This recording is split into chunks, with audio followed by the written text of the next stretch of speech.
Somebody has to say it, so I'll say it. Let me say this clearly, and I need you to really hear it.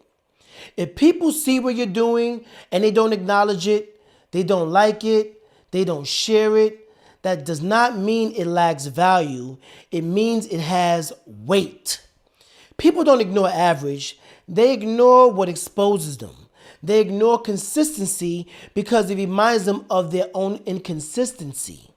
They ignore discipline because it highlights their excuses. They ignore growth because it forces them to look at who they stayed stuck being. And here's the part that most people won't tell you. Silence is not absence. They're watching. Every move, every adjustment, every reset, every step you take forward without asking for permission. Right now, I'm in school. I'm doing the work. I'm locked in. And in June, I'm graduating. That alone makes people uncomfortable because growth that requires sacrifice is intimidating to people who only talk about making a change.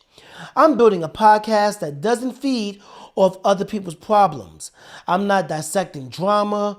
I'm not gossiping. I'm not using chaos as content. I'm talking about ownership, responsibility, discipline, identity. That threatens people who survive by distraction. I don't rely on others to validate my direction. I don't wait for permission to move. I don't need a crowd to tell me I'm doing something right. Because when you're truly aligned, applause becomes optional.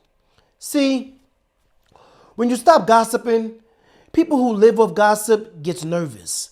When you avoid people who don't respect themselves, they call it switching up. Nah, it's called standards.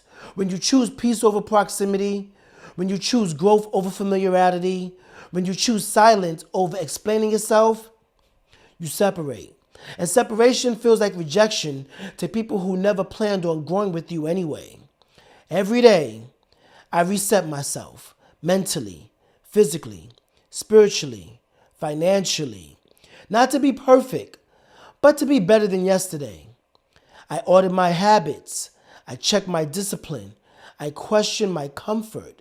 And that kind of self-accountability makes people uncomfortable because it removes every excuse. No one wants to be around someone who proves that change is possible without complaining. That's why they don't like it.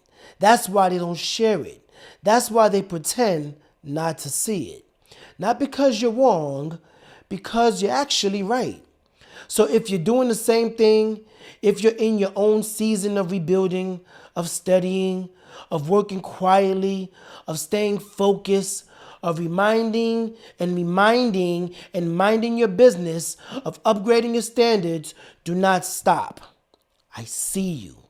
And if you're choosing discipline when no one's watching, don't stop.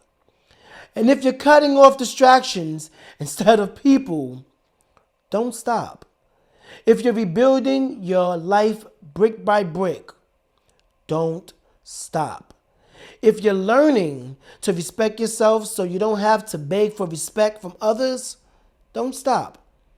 I'm proud of you, and I mean it, because it takes courage to become someone new in a world that benefits from you staying the same. Now, let me say this very, very clear about 2026. This is not the year to scatter. This is not the year to stay randomly selective. This is your year to stay together.